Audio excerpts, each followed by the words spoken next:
Hey! Oh, hello, everybody. How the heck are we doing today? John, how are you, sir? I'm fantastic, Chris. Thank you. How are Oh, you doing? I, I am. I'm doing pretty good. I'm doing pretty good. We had huge storms here last night. How's the weather been like by you? It's great. I guess you can call it a cold snap. We're down to 90 in New Orleans. It's, we can walk outside and not weep. It's Okay. great. I can breathe. I can breathe outside air. It's fantastic. Holy cow, that is incredible. Hey, Donald, how's the weather by you? Hopefully, it's not. It's somewhere between the 90 that John has and I like. I think I almost threw a jacket on to take my dog out or Dax out for a walk this morning. So, Hmm. um, Oh yes, I miss jacket weather. We down here we call it as soon as it actually gets cold enough to where you want a hot meal. mhm. We call that gumbo weather. So that's usually Okay. it's the first pot of gumbo of the season. We always look forward to it. It's getting later and later though, because it's almost going to be Thanksgiving by the time we break 80 down here. Oh my, oh my, Yeah, and apparently it's smoky where Donald is, but temperatures are nice. Okay, well that's yeah. Well, that helps. good. Yeah, yeah, Yeah. yeah. Um, so honestly, we're today. Before we get into any of this stuff, we're about to talk about a topic that Freaking excited! I am straight up excited about this because this answers some real big challenges that lots and lots of people have but don't realize it. And I'm not going to ruin your presentation, so we're going to get into that in just a little bit.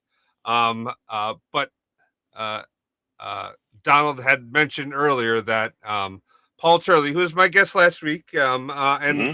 and I believe you know, and he wasn't very impressed with that or wasn't excited about that at all. But I'm Well, not. I mean, it's not a thrilling concept, but like I don't like they're not going to make an Avengers style movie about Data Vault anytime soon. We're not Oh my my Data Vault gosh. action figures are just collecting dust right now. They are not getting a lot on eBay. They're at the dollar store. The kids who get the Data Vault action figures are Yeah. really sad about it, and like, Yeah, no, my nephews, man, I am like Uncle Buzzkill bringing those for Christmas. But yeah, very fair. But yeah. um, uh, like John, the world may not know you or know your background. Do you want to introduce yourself quick? Well, yeah, my name is John Ratte. I am a senior architect at Baker Tilly, where I work with Chris. I have been in the business intelligence, analytics, data visualization, whatever game you want to call it. I've been doing this for about 17 years now. Um, and yeah, but thanks, thanks, Dave. The guy. My old friend who I got my start in business intelligence with Dave and Paul Turley, as a matter of fact. We were both we were working together at Hitachi Consulting back in I started in 2006. Sort of met those guys, and I've kind of bounced around. I started out in the heavy Microsoft BI stack, your SSIS, analysis services, reporting services. Then my career kind of took me down the more visual path of Tableau, Alteryx, kind of the more analyst-friendly BI, and now I'm getting back into kind of the heavy developer end of things with a lot of cloud data modeling, a lot of cloud data warehousing, and data lakes, and this concept of data vault was introduced to me a few years ago, and kind of learning where it fits in to this landscape has been interesting because we like to frame things as this versus that, and I reject the premise. I agree, but hang Yeah. on. We're going to Okay. take a little pause. I want to do a little rewind though, because Oh, I think we can often, at least I know, I could get way too obsessed about like the technology and mhm. putting something in, but I often miss. and I think it's important to not miss this, which is the human side. Like, can you just kind of walk us through how did little John go from wanting to be a member of the Robin Hood's Merry Men when he grew up to being this guy who works in data and has an opinion on Data Vault? Yeah. How did that go for you? So first off, that Robin Hood Merry Men thing, Chris, I told you that was a Jaeger secret. You said you would keep that, Sorry. but it's out now. The problem with Jaeger secrets is Jaeger, right? Like, Yeah, that's yeah, that. There we go. It's a leaky format. yeah. So the I so I landed in the in the I landed in this in a very kind of roundabout way. It wasn't intentional. I went through just kind of a period in 2005.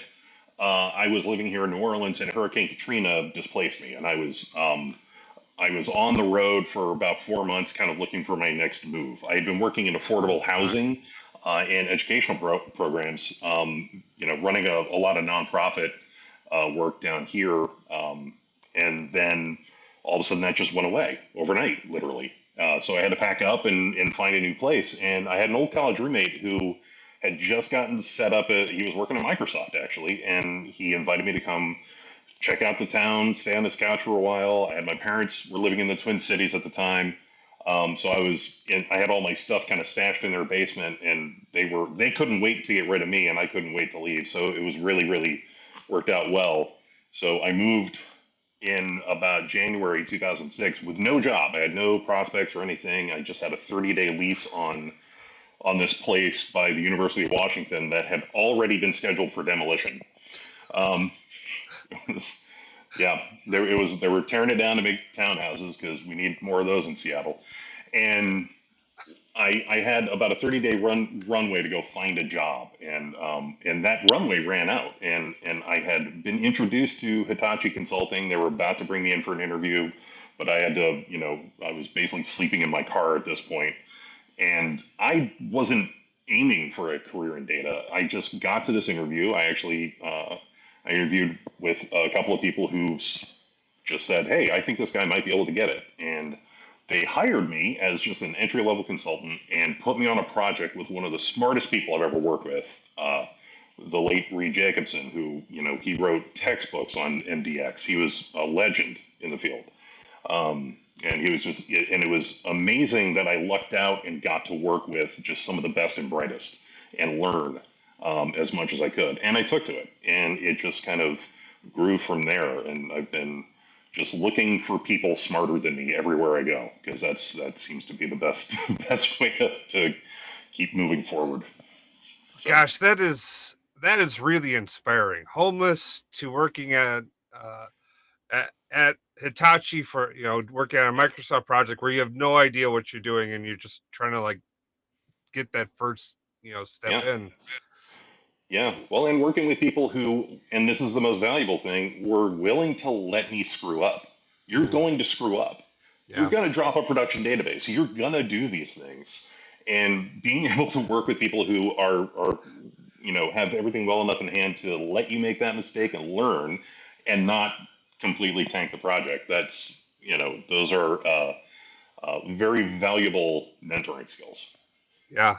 Well, and I mean, how important is that uh, um, for for those of you who are like further along in your career, or for those of you remember this, like having that bravery and making those plans to bring on people, to bring people into projects, accounting for the time and planning for it, like, hey, at some point in time, failure is going to happen, right? How do you Yeah. manage that? How do you mitigate that? How do you control that environment so those failures are manageable, right? I think Mhm. that's a big deal.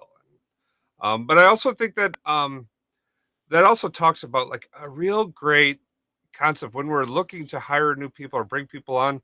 You don't necessarily need to hire someone who has all of the skills and abilities, right? You want to hire someone who's interested and hungry, right?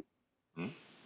And someone who's not afraid to say, I don't know, or Mm, someone who's not afraid to be wrong and own it. Yep. Those are also qualities that I've seen several times when I've interviewed people. You see that, and you're like, this is someone who will learn. They Yeah. don't come in thinking they have to know everything, because that's nobody knows everything. You're not supposed to, you know. Well, and And this stuff so, changes so fast. If anyone yeah, says they know everything, it's like, as of what point in time, right? right, Like, you know, exactly.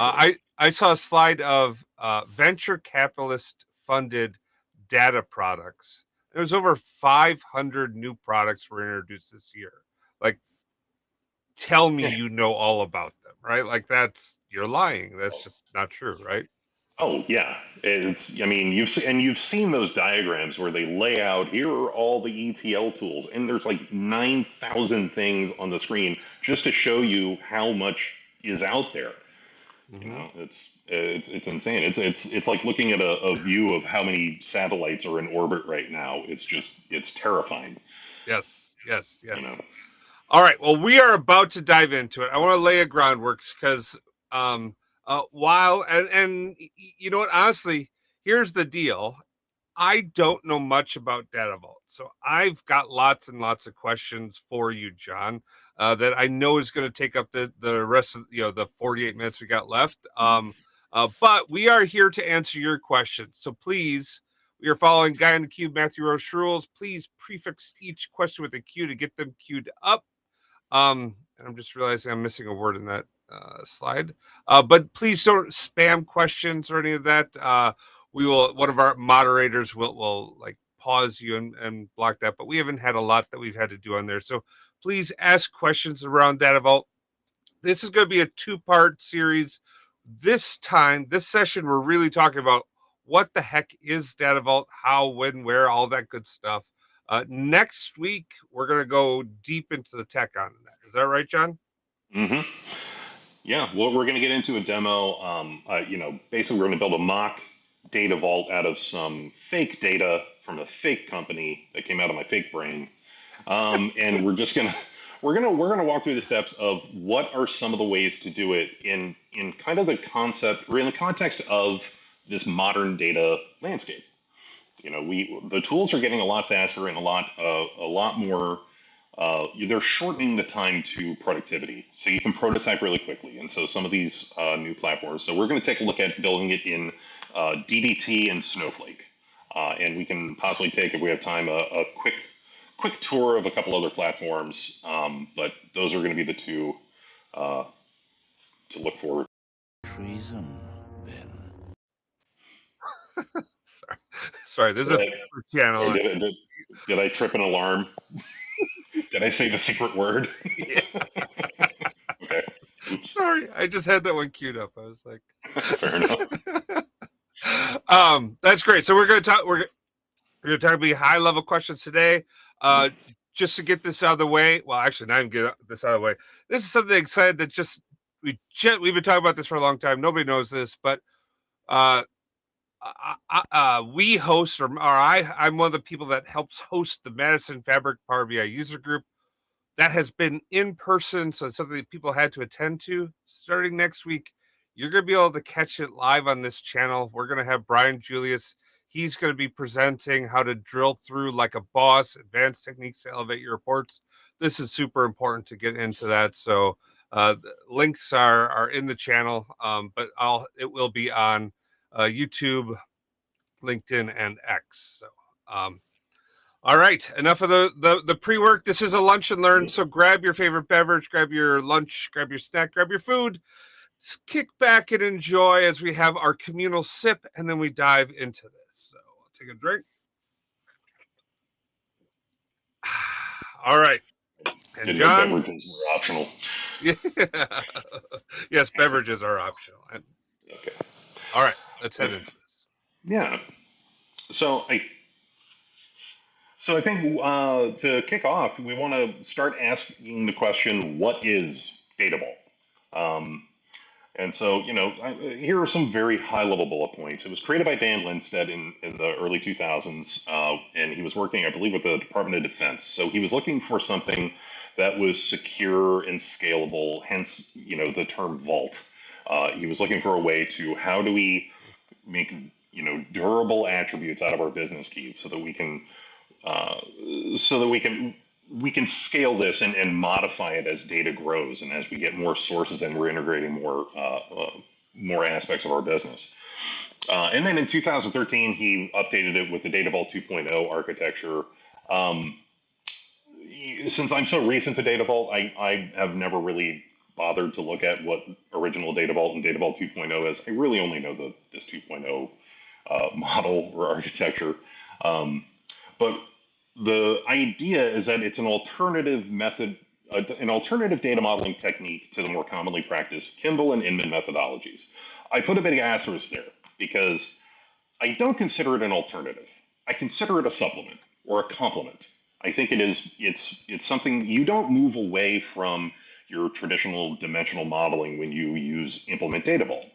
Data Vault is a technique that helps when in certain circumstances, when you have multiple data sources that with changing data that you want to track over time. This is a very good methodology for doing that. But what you're not really going to be able to do is run a reporting platform off of a data vault. There's too many joins and relationships. This is scaffolding a very durable structure to build your reporting model on top of. Hmm. Hmm. All right. And so in the, to kind of complete the what is Data Vault, it's a hub and spoke architecture. So it has three main components: your hubs, your links, your satellites. Which your hub is essentially it's breaking down a business domain to its logical business key. And you're trying to store that key with all of its relevant metadata: when it was loaded, created, when it was, what source it came from, so that you can discern, what if you have multiple sources of customers. Well, where did this customer originate? Where does this customer live? What is the true record for a customer? And then you have links, which are the relationships between the hubs. So, we have a customer and an order. Well, here's the link. This is going to represent the true transactions of the relationships of those keys. And satellites, which can spawn off of either hubs or links, well, that's going to contain all of your descriptive contextual information of those business entities or transactions. And so that's your high level of what we're talking about and kind of the approach. What we're trying to do is get something that's scalable, so you can add more sources without having to tear down and rebuild, your entire data model. Well, actually, I think that makes a lot of sense, right? Because I think one of the challenges I've always had, and um, Scott has a great question. I'm going to cue this up. We're going to get to that in just a second.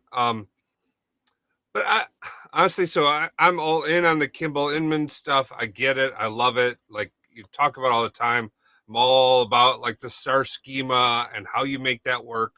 But there's some deficiencies in that, right? Like there's some things that like either don't work or they don't work really well or they're more complex than they should be in order to capture that stuff, right? So um I've always thought that there was a gap there. I think I think it makes perfect sense that the reason why people are attracted to the Kimball is it comes, or I'm sorry, attracted to Data Vault is it seeks to address the gaps inside of that solution so that it's not either or, it's and. Mm-hmm. Is that right?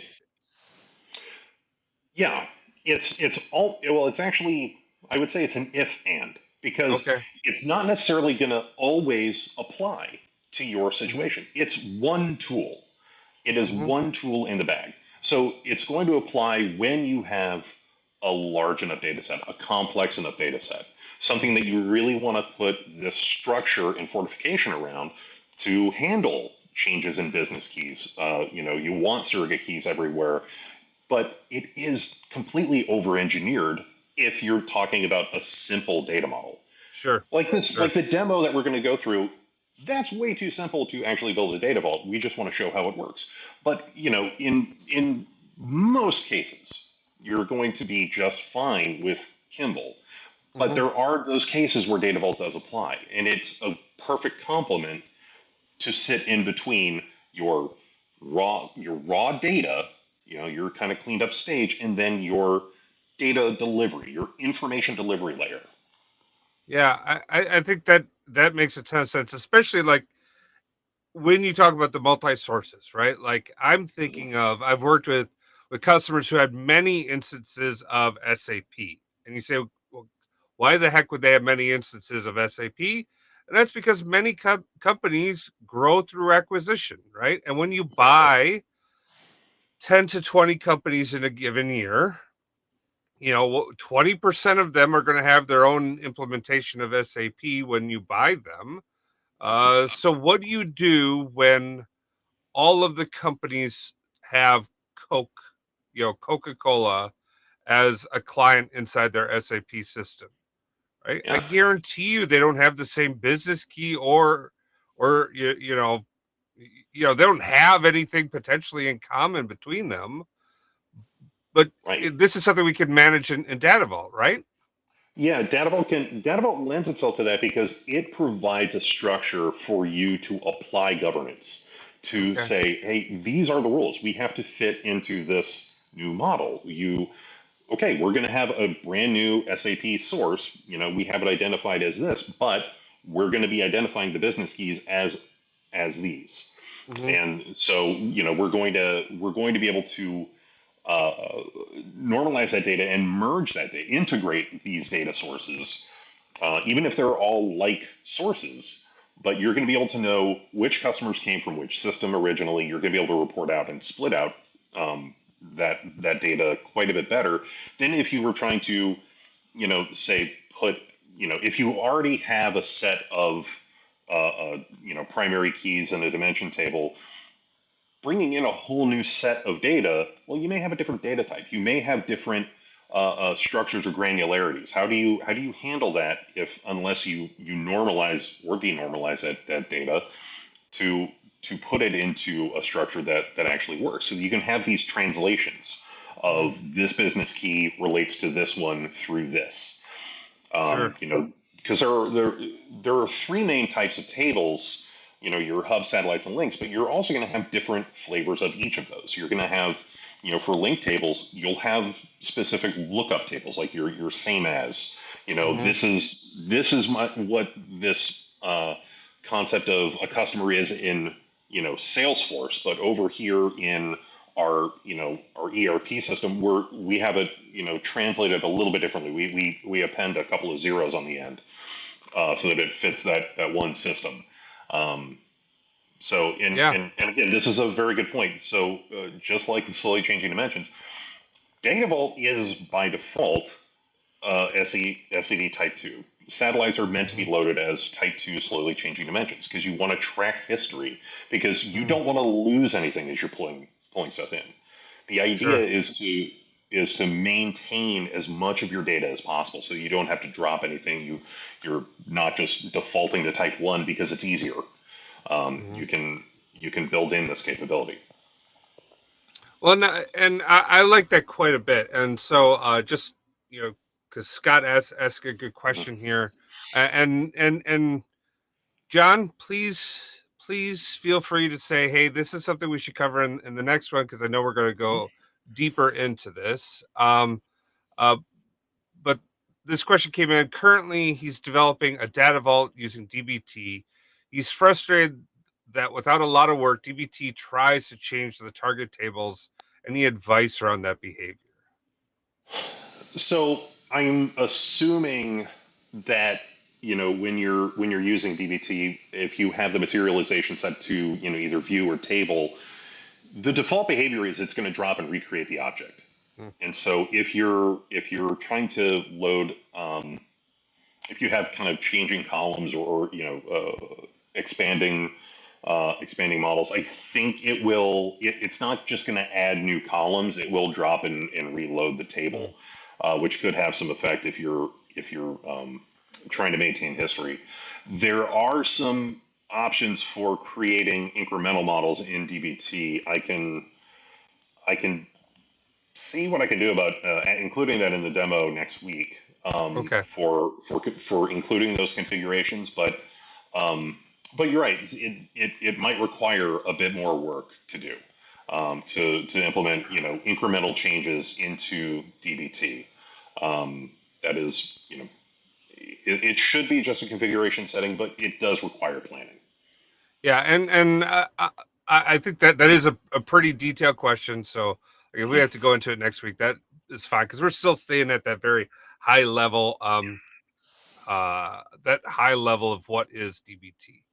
All Yeah. right, now you start to get into like what it is at a high level, and again, it's still tables and still joins. Like we haven't like left that realm of basic database things, right? But how does how would I'm sorry, not DBT, the Data Vault schema. How does Data Vault differentiate itself from Kimball or Inman, or what are those specific objects, and and can we like really drill in on those and define those?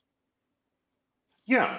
So I think if we're going to bring up the going back to the slides, we've already talked about kind of the Oh, high level ideas of what Data Vault is and what the goals are. So well, I mean, the goals with everything that you're doing is going to be speed, trying to decrease the mm, time to deliver value. But auditability is I think the biggest one. Being able to trace your lineage of this record came from this source, and those are elements that you populate with the metadata. Uh, set to this is where you set your metadata so that you can track where source systems are producing these records, and then the idea of durability and flexibility. If you're basically setting up things so that you can track all of your business keys as single entities, and then your business logic can be pushed downstream so that as that changes, this entire structure doesn't have to be rebuilt. You're trying to build very firm pillars of information.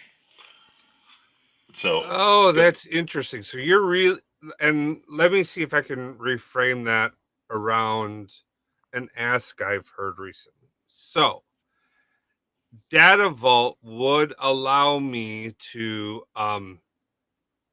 uh, be able to go in and see exactly what a report looked like or what the data looked like on any given date or time when users are consuming or that data was used for some situation, right?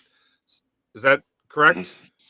Yes, if you model it with it correctly with the type 2 slowly changing dimensions, basically your satellites will track all of those changes over time.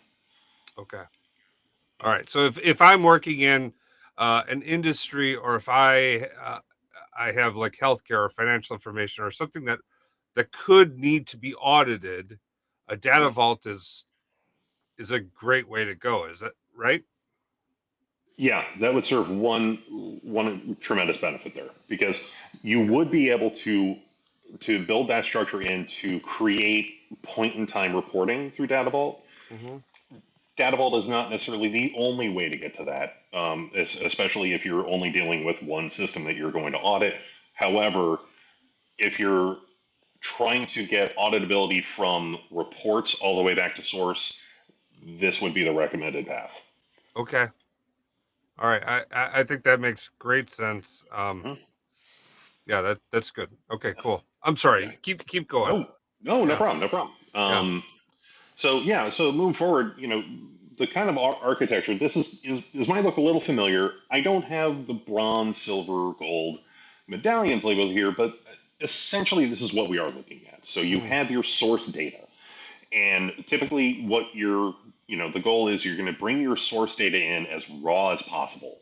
You want that to be as close to what it looks like in the source system, so that you're not dropping anything, you're not changing anything. It lives how it sits, and that can take the form of a database. It can take the form of a file feed, an API. It can take the form of a lot of things, and then you would stage it, and then you would do some initial cleaning, deduplication, data type conversions, that type of thing. Just mm. not very transformative. Right. I kind of have the data lake thrown in there because that is, a lot of times that's where that layer would sit if you wanted to, capture all of your various types of data. Sure. And just instead of storing it relationally, you store it in files, and then work with your data using that. And then that silver layer that we're talking about today is that raw vault, that data vault. This is where you identify your business keys. You identify what the payload attributes you want to store and track and report out. And then you logically break that out into your hubs, satellites, and the links. What are the transactions that relate these two entities?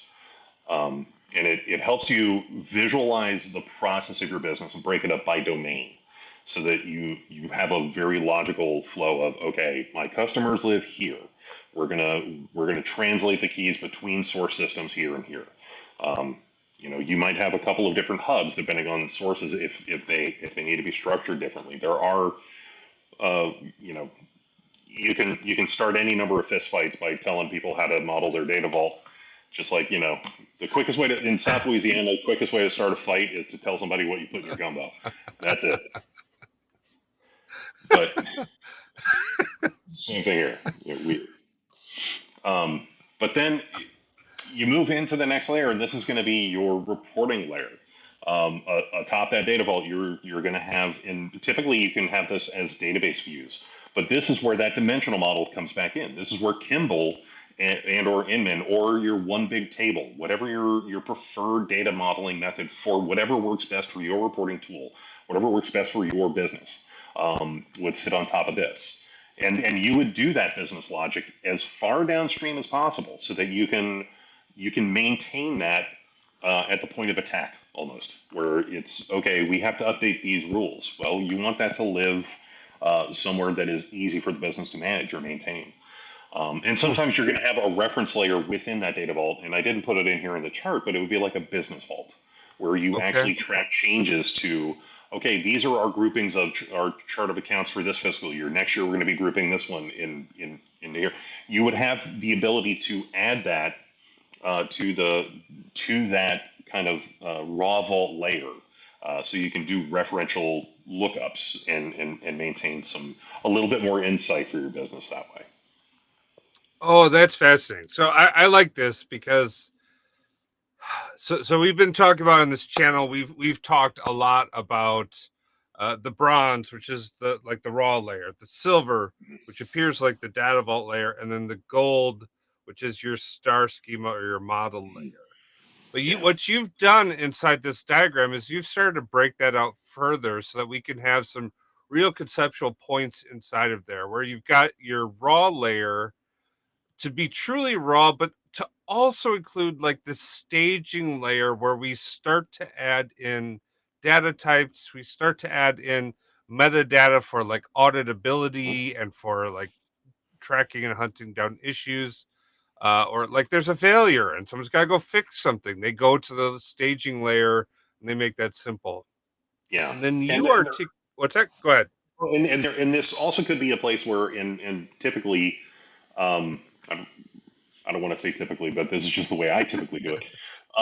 It's where I would add hash keys to start identifying source columns that I know are going to be pertinent down the line. So I want to create a natural business key within my staging table and say, okay, we're going to concatenate these three things because we know that that is a single business key. And that way we can then put that into a hash key and start to, you know, uh, make that a single, a much easier join than having to join on three fields. Um, but applying your hash keys, your surrogate keys, I like to do that upstream so that it's a little bit closer to the source data. So that's one of my staging activities, and that's where you can start to put in your checkpoints for, okay, this is where we're going to start identifying issues with certain keys, doing data validation and lookups. So I absolutely love that. I am very pro establish your hash key or your surrogate key as far upstream as you possibly can for utilization. And I love it at as raw of a layer as possible. Um, Specifically because I like it for the ability to integrate a Kafka stream or streaming data in And if you have it as low as early as possible, then you have that capability to add that in, that lookup as part of that stream. Is that one of the use cases you'd use, or like, am I off base on this?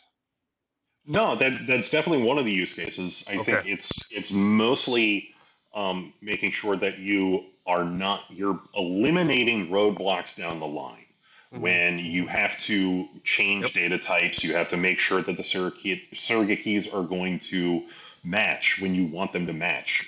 Make sure you have them concatenated in the right order and that they're in the same data type, because when they get put through a hashing function, you don't know that it's going to spit out the same 40 character string if you have date versus date time, if that's one of your parts of your keys. Right. So it's trying to do as much of your maintenance work in one place as possible, so that you're not maintaining and doing maintenance activities across three layers. Um, you want to get that as clean as possible before it goes into the raw vault. Okay. Yeah, I like that quite a bit. I do. I would like to explore. You on here. You have a reporting layer in which you have like one big tables inside that reporting layer, and I'd love to hear your thoughts on this. Is that I've always thought that the one big table or the reporting, that type of layer should be another box to the left, where it's a one big table or API layer when it comes to accessing data, because what you're talking about is you want to have that, like, you don't want to be doing joins, you don't want to be doing all this complex logic. You just need to, like, dumping data out at speed is the biggest thing that you're looking for. Does that make sense, or am I off base here? It does. So I think uh, I'm gonna think before I speak for once, but so okay. The kind of star scheme I have here in the one big table, those are pre-aggregate stages of data. You're building those out so that you can aggregate data quickly. Mm-hmm. The API rapid delivery of information that you're talking about that's a post aggregation function. Mm-hmm. You want to have all of those data points calculated, pre aggregated, so that you're delivering essentially a key value pair to a front end Right. application. So that Right. that application can say, okay, look up this value, put this one. I just want January 23 here, and then for the one big table star scheme. So maybe there is another box to the right of that would Mm-hmm. be your information delivery layer. I think this is the reporting layer. Is You're still doing work on that data. You're Yes. still you're still crunching the numbers. You're feeding that into Tableau, Power BI, Click, what have you. Mm-hmm. Hopefully not Click, but um, but you're feeding that into something. You're feeding that into another tool. It's going into Yeah. another machine. Whereas what comes out of that API layer, that is fully digested data. You've processed that to the display level, and it's now ready to be put up on the screen. Yeah, and I like that a lot, because especially when you think about a web scale application or anything that customers may hit, right? Mhm. Like, if, like I mentioned, or I don't know if I mentioned it, but like if I think about me logging into my checking account, right? I'm gonna see at the top, I'm gonna see like my accounts and all of their balances. And then I'm gonna see like 20 to 50 records, something like that. Even I think like my, one of my accounts, it's like they show 10 or something. Like, it's not a lot. But on the back end, like, how many millions of customers are logging into their checking account, or every minute or every second, right? That has to be super fast. You can't Mhm. be Yeah, doing a lookup and joining to a transaction table and getting the results, and yeah. Because if at that low level of detail, all of your transactions, if they're in a table, they're in mixed in with billions of other rows. So what are they Mhm. going to do? Scan that for all of yours and then do the count? No, what they're going to do is they're partitioning all that by customer ID. They're making that they're storing that in a way that they can pull all that out, but they're also pre-calculating all of those things that are going to go into that in between that HTML tag when it goes to your screen. Like they write all of that out so that it's pre-done. You want to do all of that work before the click is made. Sure. Um, Right. I think that's one of the ideas of designing it this way. Oh, I like this quite a bit, and that's got me thinking about like consistency too, right? Because you're going through in that like, oh wait, I'm going backwards here. Because you're going from Yeah. my camera slipped. Sorry. Because you're going from bronze to silver, or you're sourcing to staging it to your raw vault to your reporting to this other layer. Now you have the ability to not just trace back through entirely, but you could even integrate in that reporting layer, and you could leverage those one big tables in different places so that you don't have to do that calculation on the fly when people are interacting with high level data. You could then just drill in at the detail space. Right. And that's Mm. yeah, and but it also still, because you have that traceability, you have the auditability in the record, all the records that fed into that calculation. You can go back to say, okay, we know exactly where this came from in the source. Right, right. And so it's not just do data vault and abandon everything else. It's data vault is how I manage my silver layer. Man cannot live on Data Vault alone. See, and I bet when people were looking, and well, okay, let me.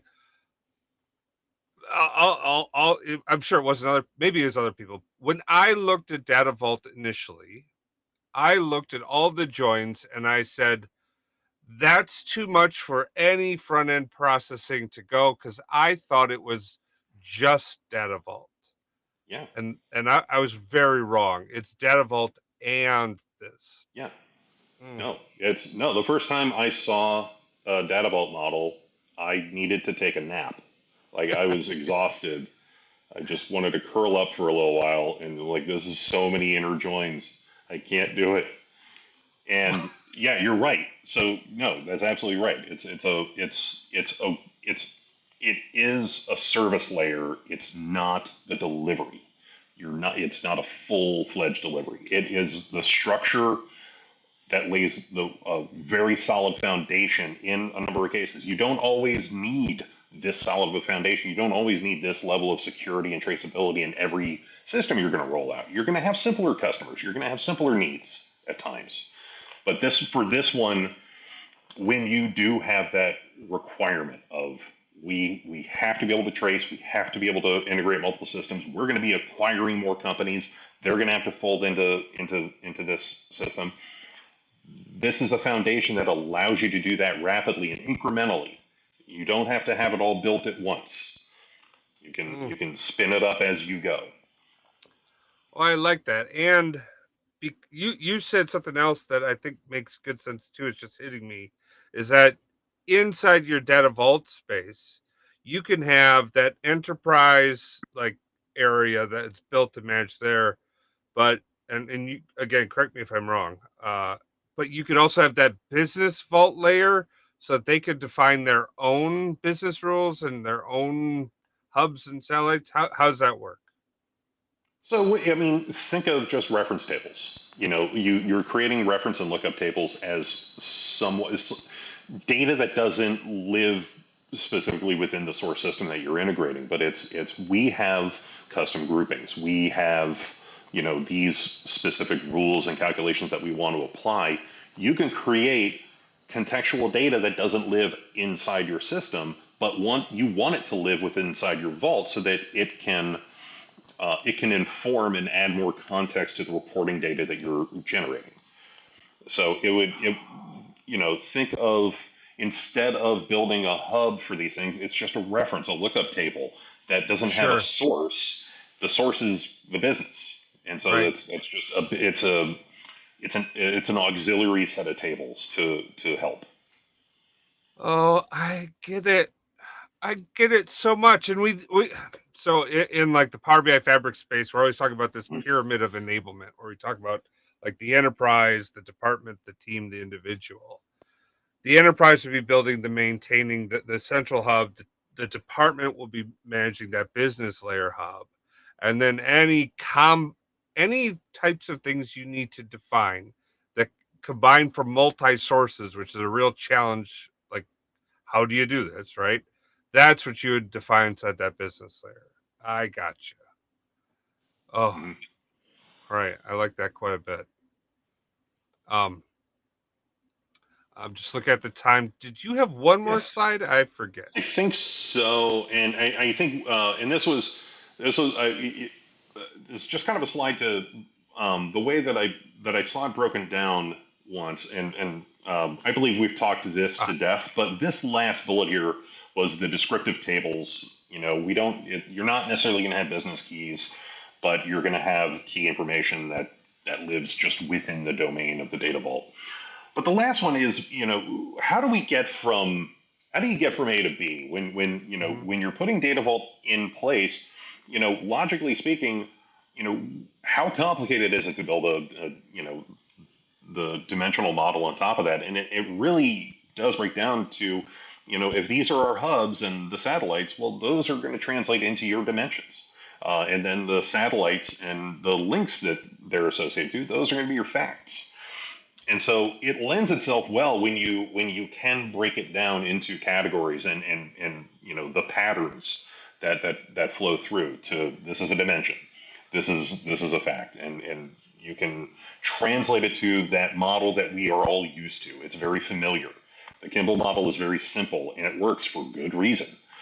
you know Sure. for, but when you're trying to integrate the two, this is just kind of that helper slide of the rule of thumb, your dimensions and facts. I believe this was the end of my slides, fortunately, Okay, that's because yeah, that's good. But I did. Could we just step back and I think I like this slide, and I'd like to go back to the other slide that outline each one of these, because Mhm. while we've talked about them a little bit, and to you maybe there and maybe some people are all in on like they get this, but I want to make sure that I understand each one of these. Uh so the hubs are my dimensional values, correct? Sort of. So Sort the of. hubs are going to be your business keys. You're Okay. not going to have a whole lot in the only thing that's going to live in your hub is a business key, the circuit key, and supporting metadata, meaning where did it come from, when was it loaded. You're not going to contain any transactional information about that business key. You're not going to, it's going to be at the level of that unique key. Mm-hmm. And any contextual or descriptive information about that key, so customer name, customer address, customer email, that's going in a satellite. Oh, okay. Yes. All right. All right. And then my links between those Yes. are the fact tables that may or may not have transactional information on, but they could just be like a Mhm. factless fact table type thing, right? Right. So that link in its raw form is going to be your. Let me see if I can phrase this correctly. It's just going to show the relationship.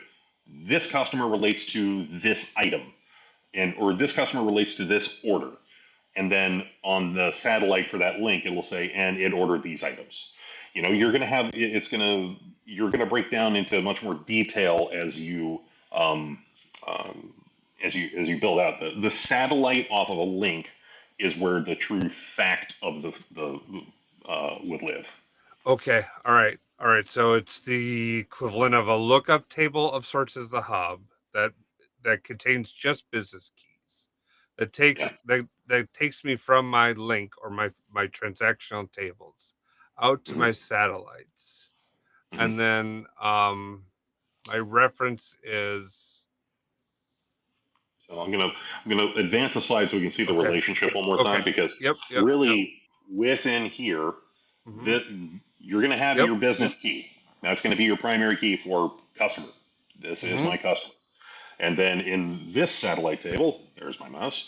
In this satellite table, you're going to have this is the customer information. This is all my customer Okay. information.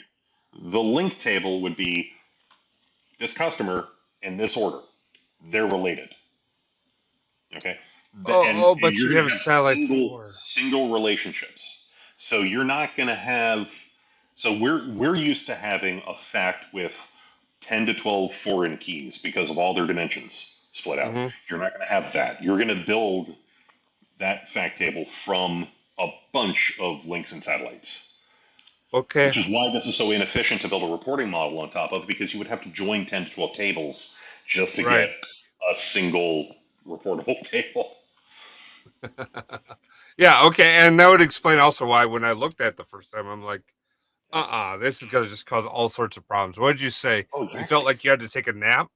Oh God, just rethink my life. I was like, okay, maybe I go back to the circus. This is what, yeah.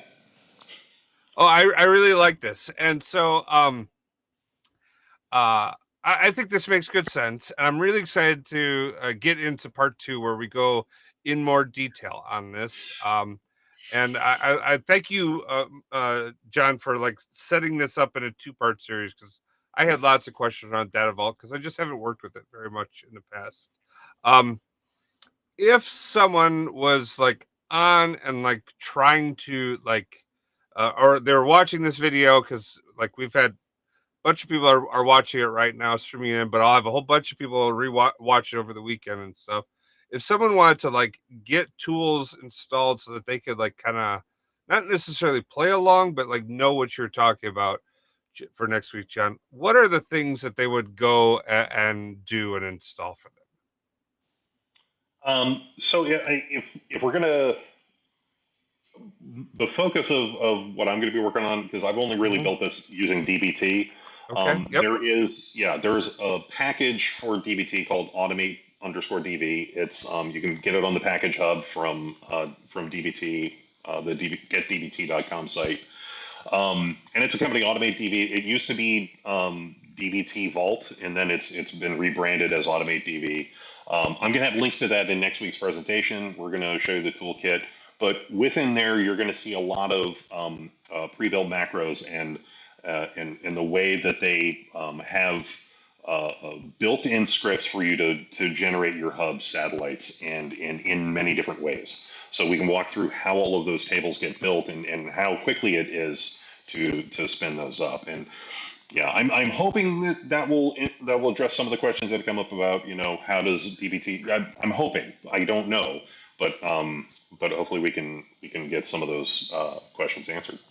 Sure. Sure. Yeah. And uh, honestly, again, the whole like, hey, this looks like a lot when I first saw it, and then I saw what it took to engineer it. That's when I like noped out. But then I saw it again recently, and what it takes to you to develop this within DBT with uh, what's the plugin called again? I'm sorry, Automate DV. Automate DB. Uh, that looked like it was a no brainer at that point in time, right? Like, oh, this is how we should be managing our silver layer. So, Yeah, um, I mean, it still requires planning. It still requires the thoughtfulness of how do we want to structure this? How do we want to make sure that they relate to each other?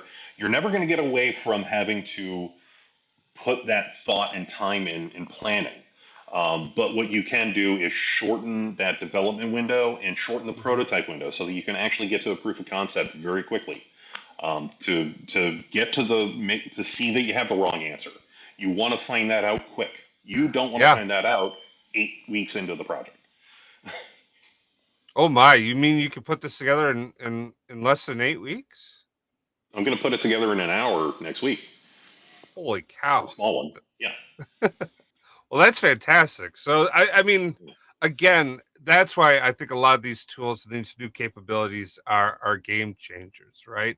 Um and Heine is mentioning that there is a Genesee Academy has some good Data Vault and ELM modeling videos on YouTube. Have you used them at all? I have not. Yeah, as far as kind of for me, the Data Vault experience has been kind of learning as I go. There Okay. was one great YouTube channel I found on here called Null Queries, which is it gave, I think, the best 5 minute explainer on Data Vault that I've ever seen. Okay. I think the guy's name is Eric, who runs that. It's absolutely brilliant. Okay. Null queries. I've checked Yeah. out a couple of his videos. He is very good too. Yeah, that's great. Okay, awesome. Well, John, I am very excited about actually next week digging deep into this. I hope everyone is watching has followed along. Please go over to Null Queries and follow up and watch those videos so that next week when we come back, we're going to be all up to speed on what it takes to work and operate inside of Data Vault and how we can potentially use that inside of our ecosystem. I did see that there was a DBT fabric connector. Have you seen that at all, John? There is. So I do know that's I believe for DVT core, Okay. when you're running that within like a virtual machine or on your local, you can install that library. I think it's a pip install. Okay. So you can use that, and there are configurations. I have not dug into that yet. Just I don't know, probably laziness. But I do know that you can. That means you can run DBT against Fabric. The right now the only platforms that are supported by this DBT Vault library I'm going to show you Mm-hmm. next week is I believe Snowflake, Postgres, and Databricks. I Okay. think there might be a fourth one, but like Redshift isn't even supported yet. Okay. So for these libraries, they have it's still kind of early on um, in its support layer. But Well, and you know that's I mean, Fabric was released 4 months ago, and mhm, deciding that I'm going to add in Data Vault into my architecture isn't something that just should happen overnight, right? no. So I think that's perfectly fine that we have like, oh, it's not quite there yet.